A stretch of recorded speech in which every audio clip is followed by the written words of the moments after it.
Le cheval, la plus belle conquête de l'homme. Et pourtant, j'ai vu il y a pas longtemps une annonce pour la vente d'un poney qui stipulait peu utilisé. Peu utilisé. Comment peut-on dire ça d'un être vivant et un être qui nous donne tant? Peu utilisé. J'ai vraiment l'impression que dans le milieu du cheval, le cheval justement est entre le vélo et la moto. Alors du vélo de compétition, attention, hein, du bon vélo, ou de la bonne belle moto, avec des jolies couleurs, qu'on brosse bien comme il faut pour qu'elle soit luisante.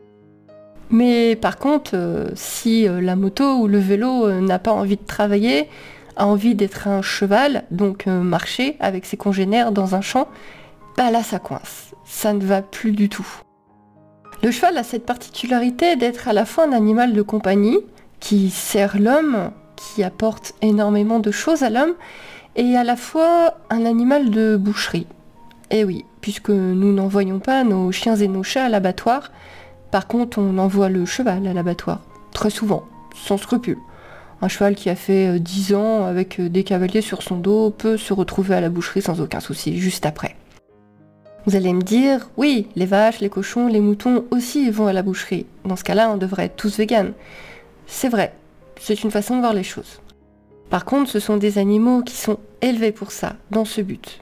Alors, on l'accepte ou non, ça c'est encore un autre débat. Mais le cheval, à part quelques races anciennes qui d'ailleurs survivent grâce à ça, le cheval est très très rarement élevé pour partir à la boucherie. Il est élevé pour servir l'homme, et c'est un final injuste qui lui arrive régulièrement. En fait, le souci avec ce cheval utilitaire, c'est qu'on lui laisse rarement le choix en fait. C'est une bête de concours, une bête de travail qui est dans sa boîte, attendre que son propriétaire vienne le monter. Donc on les brosse, on les cajole, on leur met le dernier tapis de la dernière marque en vogue, et ensuite on va les travailler. Et là, si le cheval tire un peu, si le cheval n'écoute pas bien, on va lui mettre des rênes un petit peu plus costauds, un mors un petit peu plus dur. 2 morts? Allez, 2 morts, il n'y a pas de problème, on peut lui mettre 2 morts dans la bouche, il y a de la place. Ça va toujours pas, on va rajouter quelques enraînements, quelques petites choses pour bien durcir, pour bien le garder en main. Alors que finalement, ce cheval, c'est quoi son problème? Est-ce que son problème, c'est de ne pas vouloir travailler et d'embarquer comme il ne faut pas son cavalier? Ou son problème, c'est de vivre dans une boîte et d'avoir des morts dans la bouche et quelqu'un sur le dos, en fait, constamment? C'est ça, en fait, la vraie question selon moi. Est-ce qu'un cheval doit avoir tout le temps quelqu'un sur le dos et vivre en boîte le reste du temps? Ou est-ce qu'un cheval a le droit de vivre avec ses congénères en extérieur, de marcher, de galoper toute la journée comme il en a envie? On les fait vivre en boxe, on les nourrit de céréales 2 fois par jour, un petit peu de foin parfois.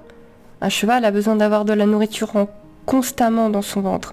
S'il a l'estomac vide, ça le rend anxieux, ça peut même le rendre agressif.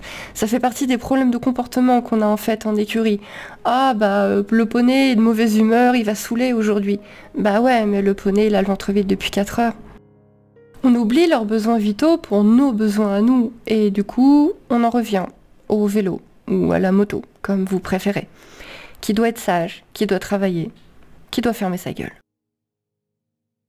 Alors attention, on est face à un animal de très grande taille qui peut être dangereux, qui peut être mortel. Alors bien sûr que notre cheval, notre poney doit nous respecter. Bien évidemment qu'il ne doit pas nous pousser, qu'il ne doit pas nous éjecter, qu'il ne doit pas nous marcher dessus.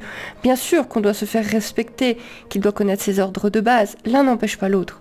Un cheval peut vivre librement en pré, avec ses congénères, avoir l'estomac plein toute la journée, mais quand même aller travailler avec son propriétaire, respecter les distances, respecter les ordres de base, mais avec respect.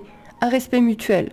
Oui, le cheval doit respecter son propriétaire, mais et si les propriétaires commençaient à respecter leurs chevaux? Propriétaires et cavaliers, bien sûr.